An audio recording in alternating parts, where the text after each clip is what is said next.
El mercado para la libertad, de Morris y Linda Tannehill. Traducción y narración por Jorge Truco. Edición El Blog del Tucu. Parte 2. Una sociedad de laissez-faire. Capítulo 9. Tratando con la coerción. A lo largo de la historia, el medio utilizado para lidiar con la agresión, el crimen, ha sido el castigo. Tradicionalmente se ha sostenido que cuando un hombre comete un crimen contra la sociedad, el gobierno, actuando como agente de la sociedad, debe castigarlo. Sin embargo, como el castigo no ha estado basado en el principio de corregir el mal, sino solo en someter al criminal al dolor, la pérdida o el sufrimiento, ha sido en realidad venganza. Este principio de la venganza se expresa en el viejo dicho ojo por ojo, diente por diente, que significa, si destruyes un valor mío, yo destruiré uno tuyo. Actualmente, la ciencia penal ya no tiene tales exigencias. En lugar del ojo o del diente, toma la vida del criminal por medio de la ejecución o de una parte de ella mediante la prisión y o sus bienes a través de multas. Como puede verse fácilmente, el principio es el mismo, la venganza, e inevitablemente resulta una compuesta pérdida de valor, primero de la víctima, luego del criminal. La destrucción de un valor que pertenece al criminal no compensa en absoluto a la víctima inocente por su pérdida, sino que solo causa más destrucción, por lo que el principio de la venganza ignora la justicia y de hecho se opone a ella. Cuando un agresor causa la pérdida, el daño o la destrucción de los valores de un hombre inocente, la justicia exige que el agresor pague por su crimen, no entregando parte de su vida a la sociedad, sino resarciendo a la víctima por su pérdida, además de pagar todos los gastos ocasionados directamente por la agresión, tales como el gasto de aprehender al agresor. Al destruir los valores de la víctima, el agresor ha creado una deuda que le debe a dicha víctima, y el principio de justicia exige que debe ser pagada. Con el principio de justicia en funcionamiento, hay solo una pérdida de valor, y si bien esta pérdida debe ser inicialmente soportada por la víctima, en última instancia, es el agresor, el que causó la pérdida, quien debe pagar por ella. Hay aún otra falacia en la creencia de que cuando un hombre comete un crimen contra la sociedad, el gobierno que actúa como agente de la sociedad debe castigarlo. Esta falacia se basa en el supuesto de que la sociedad es un ente viviente y que, por lo tanto, un crimen puede ser cometido contra ella. Una sociedad no es otra cosa que la suma de todas las personas individuales de las que está compuesta. Fuera de estas personas individuales o en distinción u oposición a ellas, no puede tener existencia alguna. Un crimen siempre es cometido contra una o más personas. Nunca puede ser cometido contra esa amorfa, no entidad, conocida como la sociedad.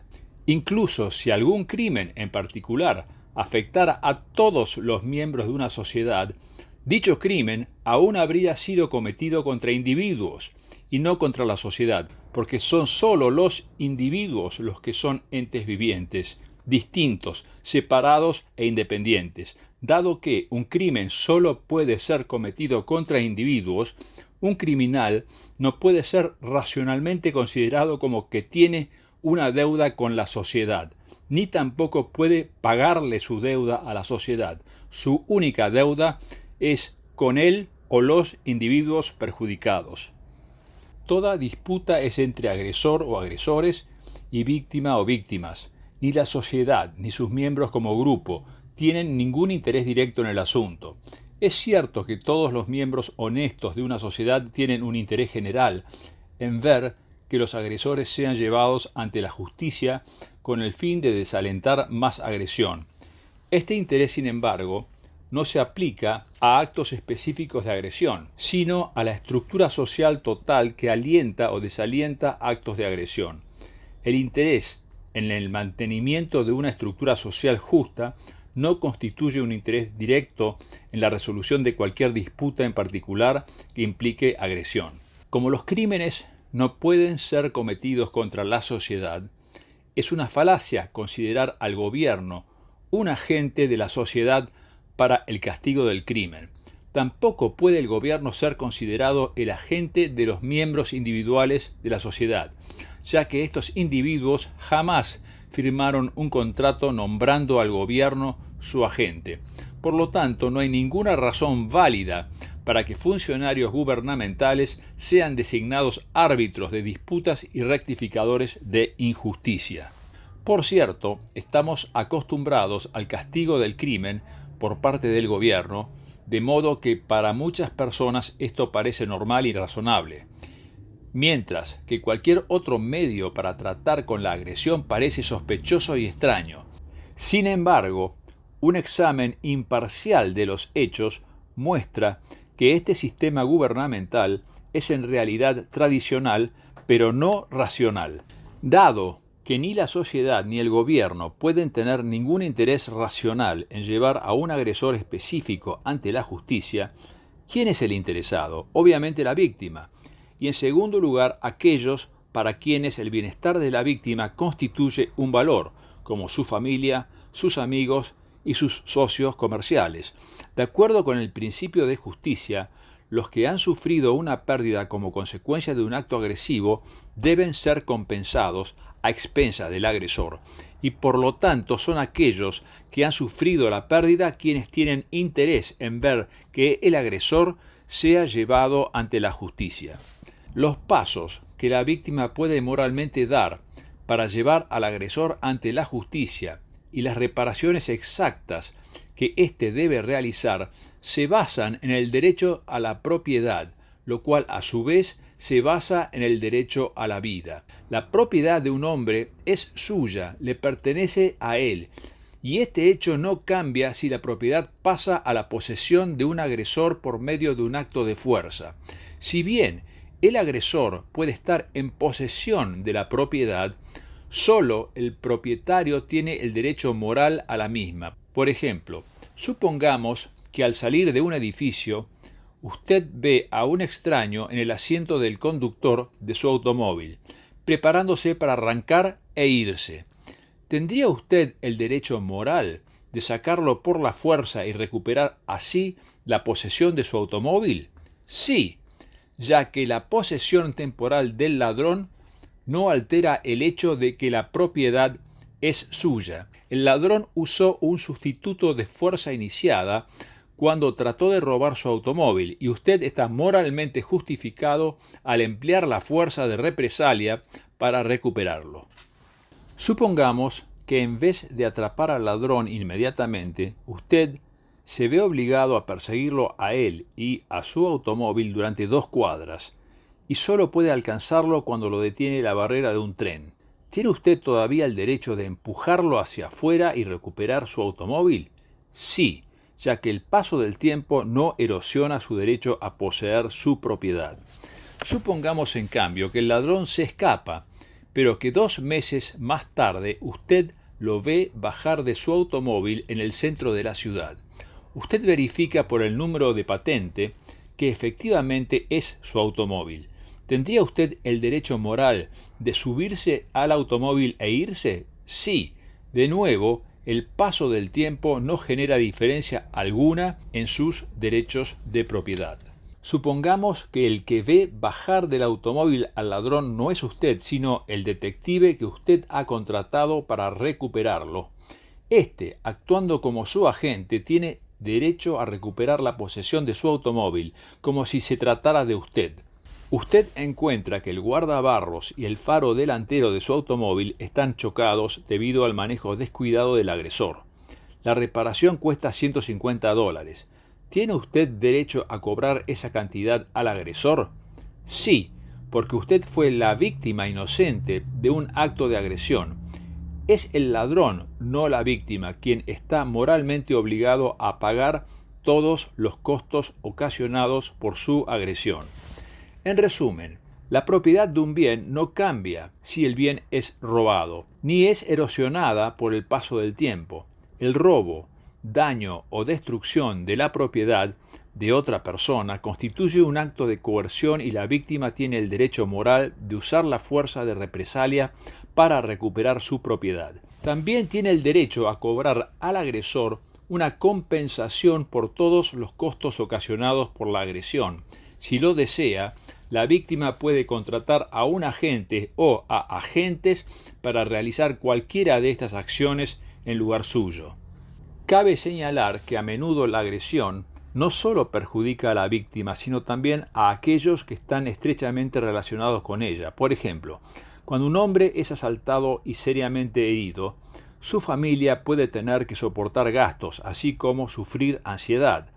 Si es un hombre clave en su negocio, su empleador o sus socios o su empresa pueden sufrir pérdidas financieras.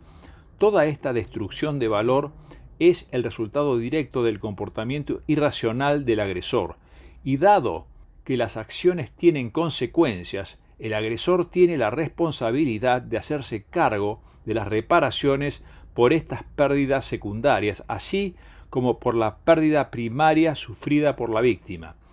Existen límites prácticos al monto de estas reparaciones secundarias. En primer lugar, nadie se molestaría en hacer tal reclamo a menos que las reparaciones que espera que le sean pagadas sean suficientemente importantes como para compensar los gastos, el tiempo y los inconvenientes de hacer el reclamo. En segundo lugar, el monto total de las reparaciones que puede cobrar está limitado por la capacidad de pago del agresor, y la primera consideración es para la víctima.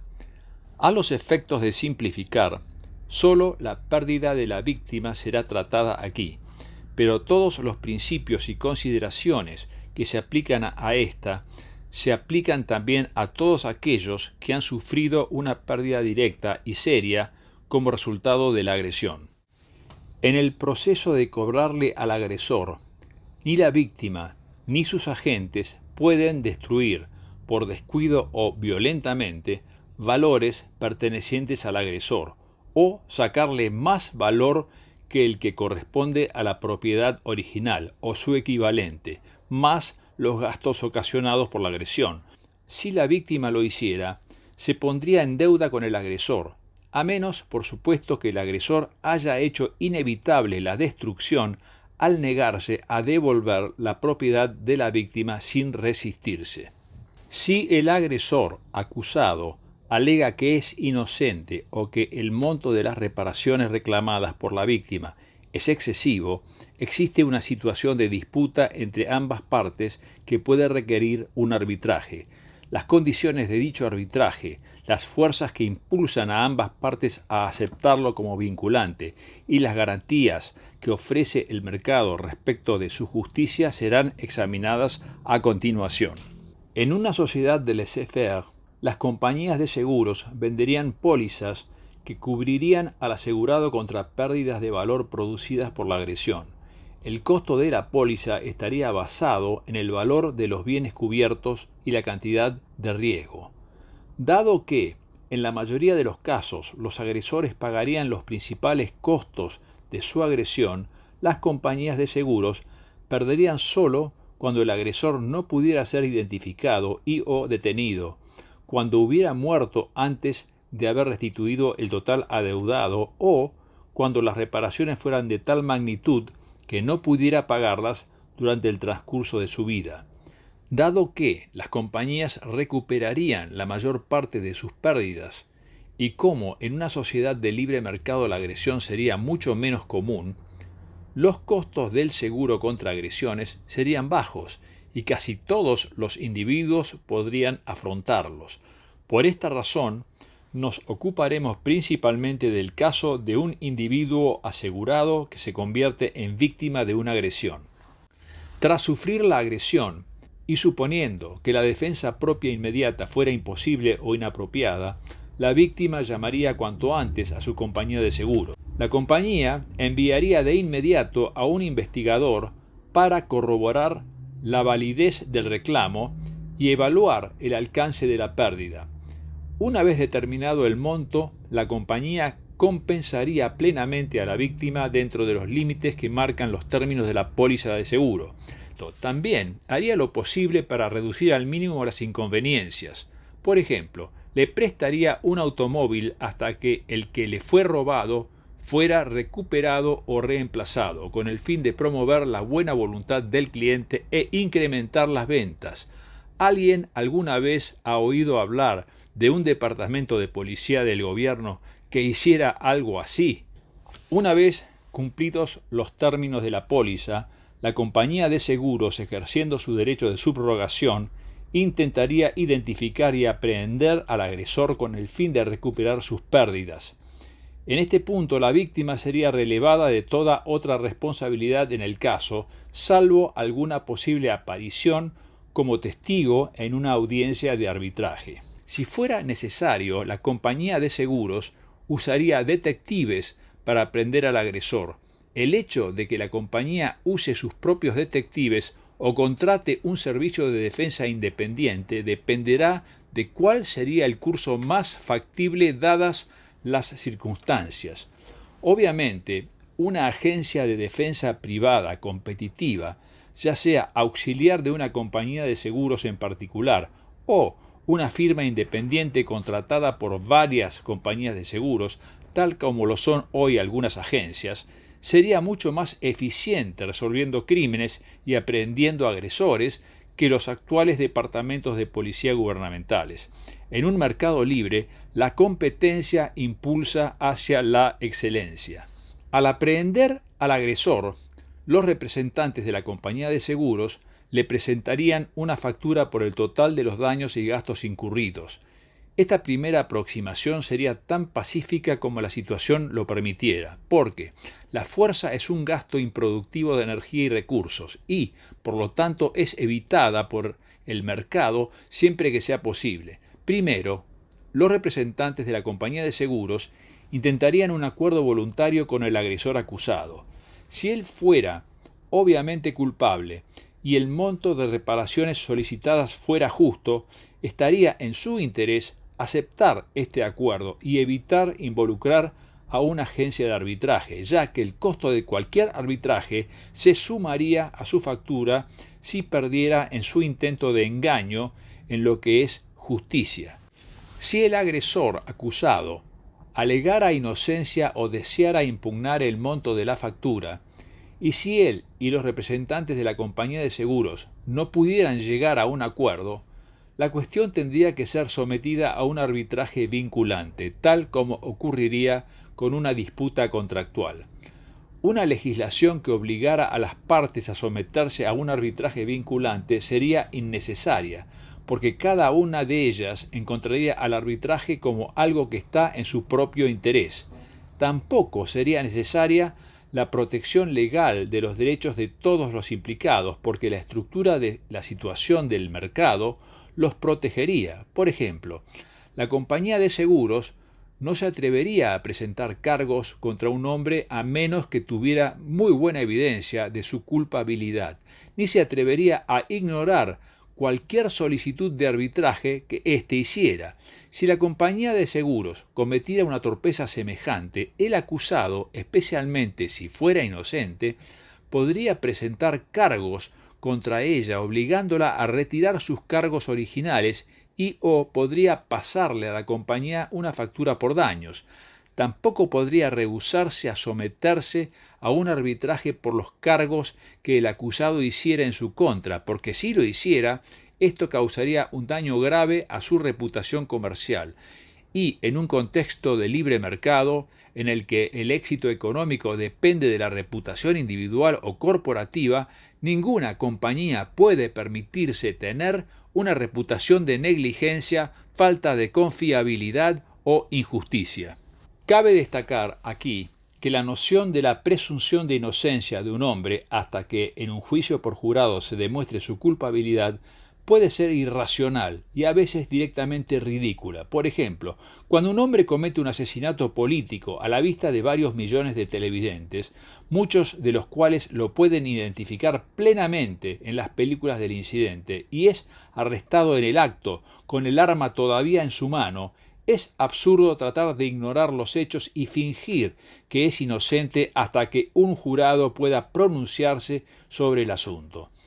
Aunque la carga de la prueba siempre recae sobre el acusador, y al acusado debe dársele invariablemente el beneficio de la duda, debe presumirse que un hombre no es ni inocente ni culpable hasta que haya evidencia suficiente como para tomar una decisión clara, y cuando la evidencia existe, debe presumirse que es aquello que los hechos indican que es.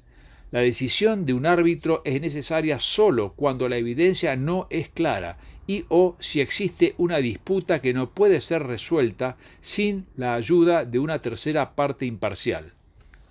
El agresor acusado desearía el arbitraje si quisiera probar su inocencia o sintiera que los cargos que le están siendo cobrados por su agresión son excesivos, ya que sin el arbitraje los cargos en su contra permanecerían como hechos inmodificables y él tendría que pagar la factura.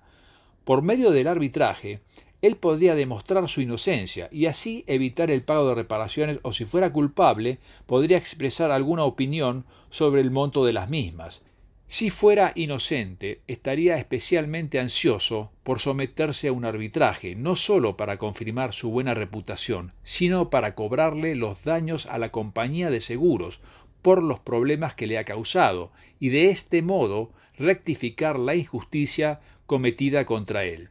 Otra garantía contra la posibilidad de que un hombre inocente sea acusado falsamente es que cada persona relacionada con su caso sería totalmente responsable por sus propias acciones y nadie podría esconderse detrás de la inmunidad legal como lo hacen las policías gubernamentales y los carceleros. Si usted supiera que un preso puesto bajo su custodia a trabajar para pagar su deuda podría, si fuera inocente, demandarlo y exigirle reparaciones por retenerlo contra su voluntad, usted sería muy reacio a aceptar cualquier preso sin estar plenamente seguro en cuanto a su culpabilidad. Así, el mercado, sin trabas ni obstáculos, podría en este ámbito, como en cualquier otro, crear una situación en la que la irracionalidad y la injusticia fueran automáticamente desalentadas y penalizadas, sin recurrir a la ley estatutaria y al gobierno. Como partes en disputa, la compañía de seguros y el agresor acusado elegirían mutuamente una agencia de arbitraje, o más de una en el caso de que quisieran contar con una posibilidad de apelación, y se obligarían contractualmente a acatar su decisión.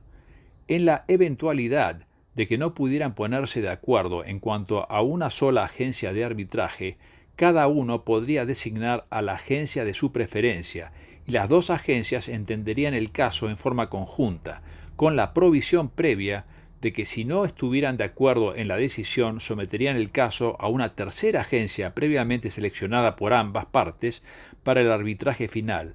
Tal curso de acción podría resultar más costoso. La compañía de seguros podría ordenar a su agencia de defensa encarcelar al agresor acusado antes y durante el arbitraje, que probablemente sería solo cuestión de unos pocos días, ya que el mercado siempre es más eficiente que el inepto gobierno. Pero, al hacerlo, tendría que tomar en consideración dos factores. Primero, si se demostrara que el acusado es inocente, la agencia de defensa y su compañía de seguros deberían pagarle reparaciones por retenerlo contra su voluntad.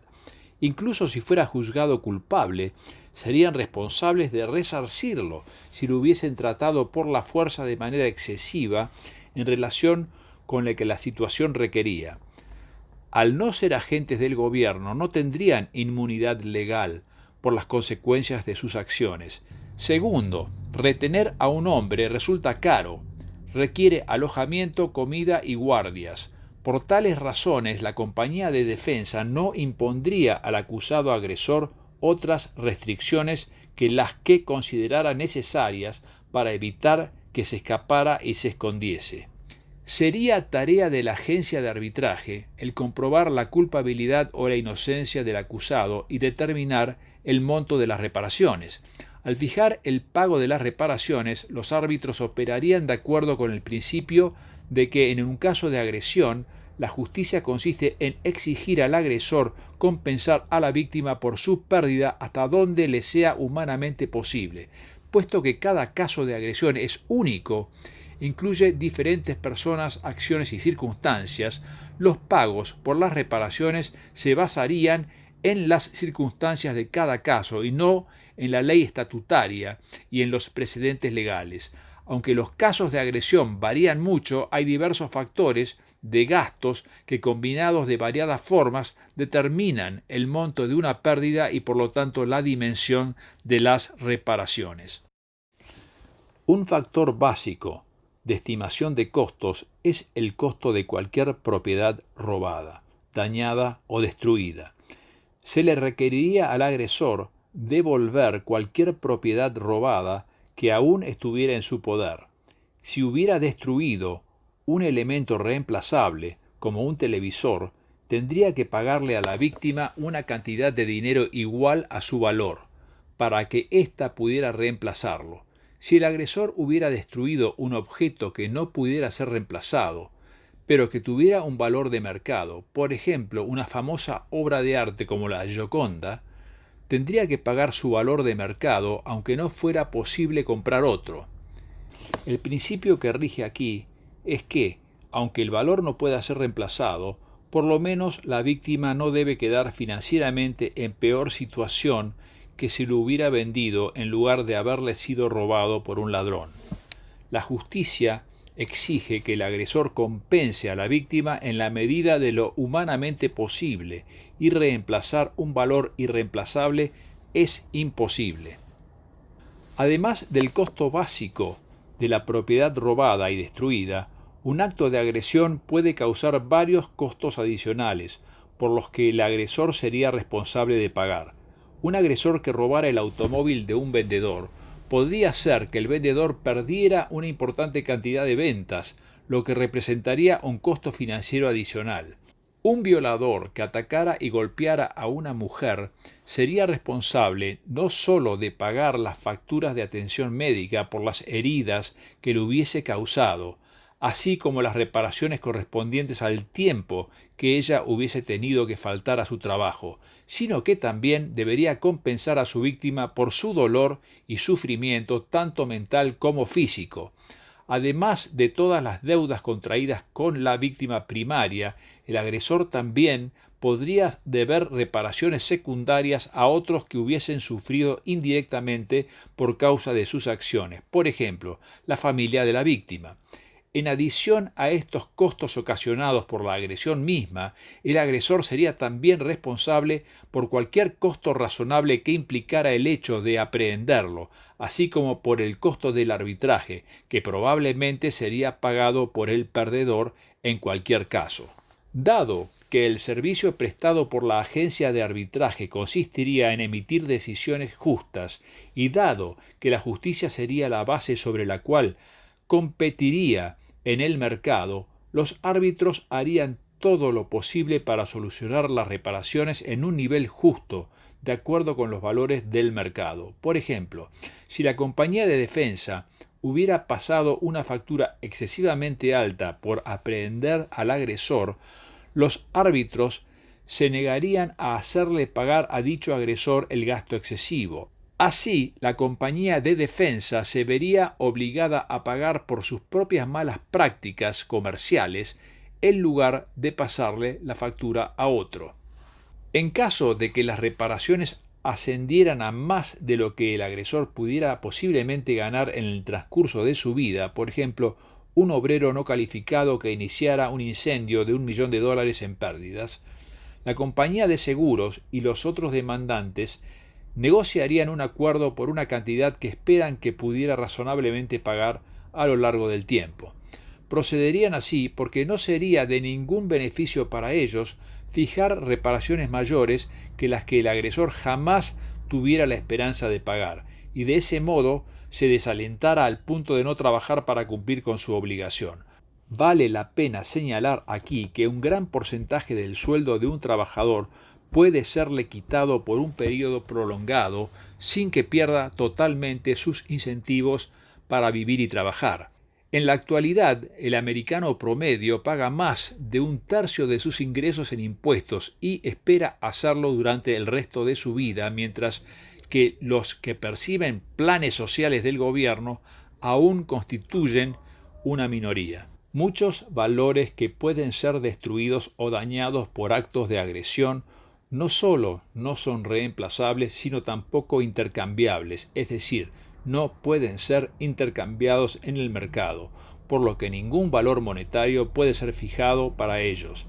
Ejemplos de valores no intercambiables son la vida, una mano o un ojo, la vida de un ser querido, la seguridad de un niño secuestrado, etc. Cuando se plantea el problema de determinar el monto de las reparaciones por un valor no intercambiable, muchas personas preguntan inmediatamente: ¿pero cómo se puede fijar el precio de una vida humana? La respuesta es que cuando una agencia de arbitraje establece las reparaciones por la pérdida de una vida, no está tratando de poner un precio monetario a esa vida, como tampoco lo hace una compañía de seguros cuando vende una póliza de seguro de vida de $20,000. Solo está tratando de compensar a la víctima o a sus sobrevivientes en la mayor medida posible dadas las circunstancias. El problema en la fijación de reparaciones por la pérdida de la vida o de un miembro es que la pérdida se ha producido en una clase de valor no intercambiable y la reparación debe hacerse en otra clase de valor, dinero. Estas dos clases de valor son inconmensurables. Ninguna puede medirse en términos de la otra. El valor que ha sido destruido no solo no puede ser reemplazado con un valor similar, sino que no puede siquiera ser reemplazado por una suma de dinero equivalente, porque no hay manera de determinar qué es equivalente y, sin embargo, el pago monetario es la forma práctica de hacer reparaciones. Es conveniente recordar aquí que la justicia consiste en exigir al agresor que compense a sus víctimas por sus pérdidas en la medida de lo humanamente posible, puesto que no se puede esperar que nadie haga lo que es imposible. Aún un objeto destruido que tiene un valor de mercado no siempre puede ser reemplazado, por ejemplo, la Gioconda. Pedir que la justicia exija lo imposible es hacer imposible la justicia. Rechazar el sistema de reparaciones porque no siempre se puede reemplazar el valor destruido por un valor equivalente es como rechazar la medicina porque no siempre se puede retrotraer al paciente al buen estado de salud de que gozaba antes de su enfermedad. La justicia, al igual que la medicina, debe ser contextual. No debe exigir lo imposible en ningún contexto dado. Entonces, la cuestión no es cómo pueden los árbitros asignarle un precio a la vida o a un miembro. Es más bien cómo pueden ellos ver que la víctima esté justamente compensada dentro de lo humanamente posible sin cometer injusticia contra el agresor exigiéndole una sobrecompensación. En su intento de llegar a una compensación justa, la agencia de arbitraje actuaría no como un juez dictando una sentencia, sino como un mediador, resolviendo un conflicto que las partes en disputa no pueden resolver por sí mismas. El límite más alto posible en el monto de las reparaciones es, obviamente, la capacidad de pago del agresor, sin llegar a matar su incentivo para vivir y ganar dinero. El límite más bajo es el monto total de la pérdida económica sufrida, sin compensación por cosas no intercambiables tales como ansiedad, incomodidad y molestias. El pago por reparaciones debe fijarse en algún punto en el amplio rango entre estos dos extremos. La función de la agencia de arbitraje sería ayudar a las partes en disputa a alcanzar una cifra razonable entre ambos extremos, no la de cumplir la imposible tarea de determinar el valor monetario de aquello que no es intercambiable. Si bien son muy amplios los límites dentro de los cuales pudiera fijarse el pago por reparaciones para un bien no intercambiable, la agencia de arbitraje no podría fijar caprichosamente el monto de dichas reparaciones en cualquier cifra que se le antojara. Una agencia de arbitraje sería una empresa privada que compite en un mercado libre, y la acción del mercado mismo establecería los lineamientos y controles en relación con el precio de la agresión, tal como lo hace con cualquier otro precio. Cualquier empresa que opere en un mercado libre, incluyendo a una agencia de arbitraje, puede sobrevivir y prosperar solo si sus clientes eligen contratarla en lugar de elegir contratar a sus competidores. Una agencia de arbitraje debe ser elegida por las dos partes en disputa en un caso dado, o por todas, lo que significa que sus antecedentes en la solución de disputas previas de naturaleza similar deben ser más satisfactorios tanto para el demandante como para el demandado que los antecedentes de sus competidores. Cualquier agencia de arbitraje que fijara constantemente reparaciones demasiado elevadas o demasiado bajas en la opinión de sus clientes o de sus clientes potenciales perdería negocios rápidamente, tendría que ajustar sus pagos para adaptarse a la demanda de los consumidores o quedaría fuera del negocio. De esta manera, las agencias de arbitraje cuyos niveles de reparaciones no satisficieran a los consumidores serían eliminadas, al igual que cualquier otra empresa que no satisficiera a sus clientes. Las agencias de arbitraje que quisieran permanecer en el negocio ajustarían sus niveles de reparaciones a las demandas de los consumidores. En un lapso relativamente breve, los pagos por reparaciones en el caso de pérdidas de bienes no intercambiables estarían muy bien estandarizados, como lo están los cargos por diversos tipos de seguros y sus montos. La manera en que el monto de reparaciones por un valor no intercambiable sería fijado por la acción del mercado libre es muy similar a la manera en la que el mercado fija cualquier precio. Ningún bien o servicio tiene un valor monetario intrínseco incorporado por la naturaleza de las cosas. Una mercancía tiene un valor monetario particular porque esa es la cantidad de dinero que los compradores están dispuestos a ofrecer y los vendedores están dispuestos a aceptar por ella. Valor significa el valor para las personas que comercian con esa mercancía en el mercado. Todas esas personas comerciando entre ellas son las que determinan cuál será el precio. De manera similar, las personas que compran los servicios de agencias de arbitraje determinarían los niveles de pagos de las reparaciones, los niveles que consideran una compensación justa y equitativa para las diversas clases de pérdidas. Es imposible para nosotros prever con anterioridad a la situación real del mercado el punto justo en el que se fijarán esos niveles, pero sí podemos ver, a partir de nuestro conocimiento de cómo opera un mercado libre, que el mercado los determinaría de acuerdo con los deseos del consumidor. Cada demanda por reparaciones sería una compleja combinación de compensaciones por pérdidas de varias clases de valores intercambiables y no intercambiables. Por ejemplo, si un matón golpeara a un hombre y le robara $100, al agresor se le requeriría no solo devolver los $100, sino también pagar las facturas por la atención médica de la víctima, su lucro cesante, las compensaciones por su dolor y sufrimiento y las reparaciones por las lesiones que hubiera sufrido con carácter permanente. Si la víctima fuera un hombre clave en su empresa, el agresor también tendría que pagarle a la empresa por la pérdida de sus servicios. Cada demanda por reparaciones es también una cuestión altamente individual, porque la destrucción de una misma cosa puede representar una pérdida mucho mayor para un hombre que para otro. Mientras que la pérdida de un dedo es trágica para cualquier persona, es una desgracia mucho más tremenda para un concertista de piano profesional que para un contador. Debido a la complejidad e individualidad de las demandas por reparaciones, solo un sistema de competencia de agencias de arbitraje en un mercado libre puede resolver satisfactoriamente el problema de lo que constituye el pago justo por las pérdidas causadas por la agresión. El asesinato plantea un problema especial, pues constituye un acto de agresión que por su propia naturaleza hace que la víctima sea incapaz de cobrar la deuda contraída por el agresor. No obstante, el agresor ha creado una deuda y la muerte del acreedor, la víctima, no la cancela ni lo exime de realizar el pago. Este punto puede verse fácilmente si suponemos que el agresor no ha matado sino solo herido de gravedad a su víctima, en cuyo caso le adeudaría reparaciones por las lesiones sufridas, el tiempo de trabajo perdido, discapacidad física, etc.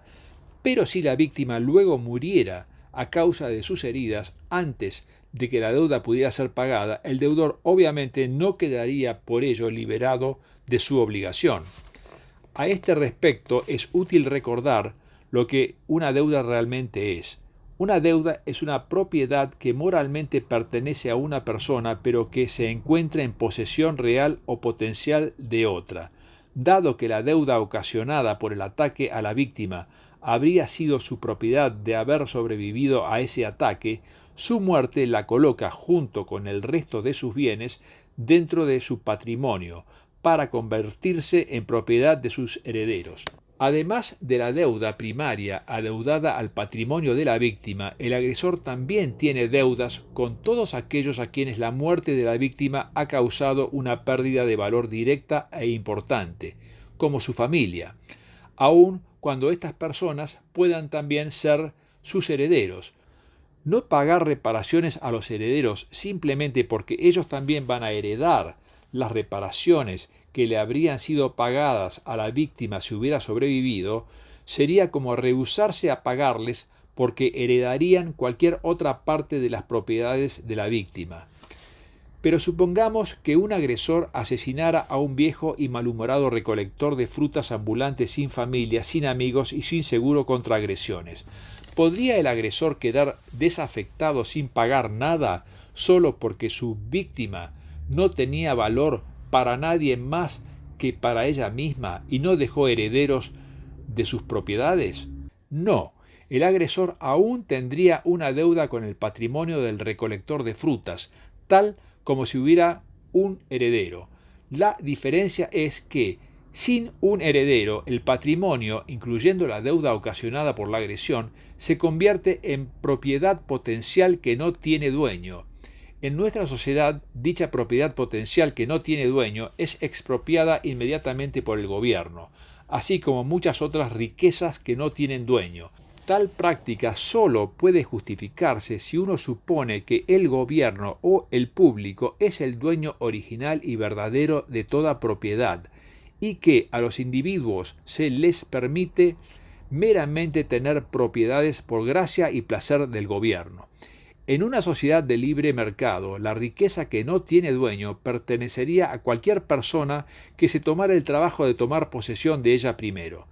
En lo que respecta a la deuda contraída por el agresor con el patrimonio de su víctima, esto significaría que cualquiera que se tomara la molestia y afrontara el gasto de encontrar al agresor y, si fuera necesario, probara su culpabilidad ante árbitros profesionales, ciertamente merecería cobrar la deuda.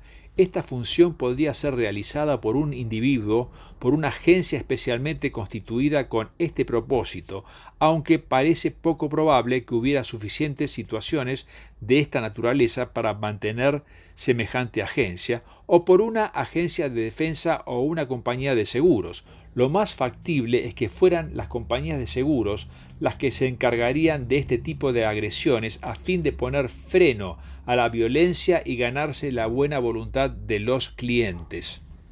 Antes de abordar los medios por los cuales un agresor sería obligado a pagar reparaciones si la fuerza fuera necesaria, examinaremos brevemente la posición de una víctima de una agresión que no estuviera asegurada.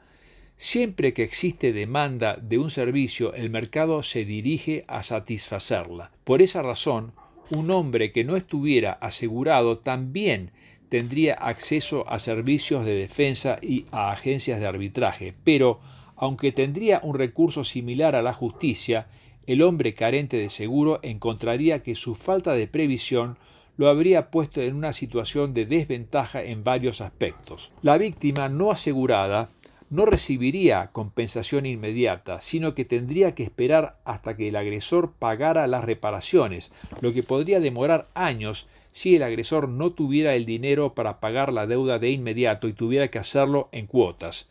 De manera similar, correría el riesgo de verse obligada a renunciar a la totalidad de su compensación o a la mayor parte de ella si el agresor no fuera capturado, muriera antes de poder completar el pago o hubiera incurrido en una deuda demasiado grande como para pagarla en el transcurso de su vida. Además, la víctima no asegurada tendría que correr con todos los costos de aprehender al agresor y, si fuera necesario, del arbitraje hasta que el agresor pudiera reembolsarlos. Además de estas desventajas monetarias, la víctima se encontraría sometida a inconvenientes adicionales. Si deseara cobrar las reparaciones, tendría que detectar y aprehender por sí misma al agresor, o más probablemente, contratar una agencia de defensa que lo hiciera en su lugar.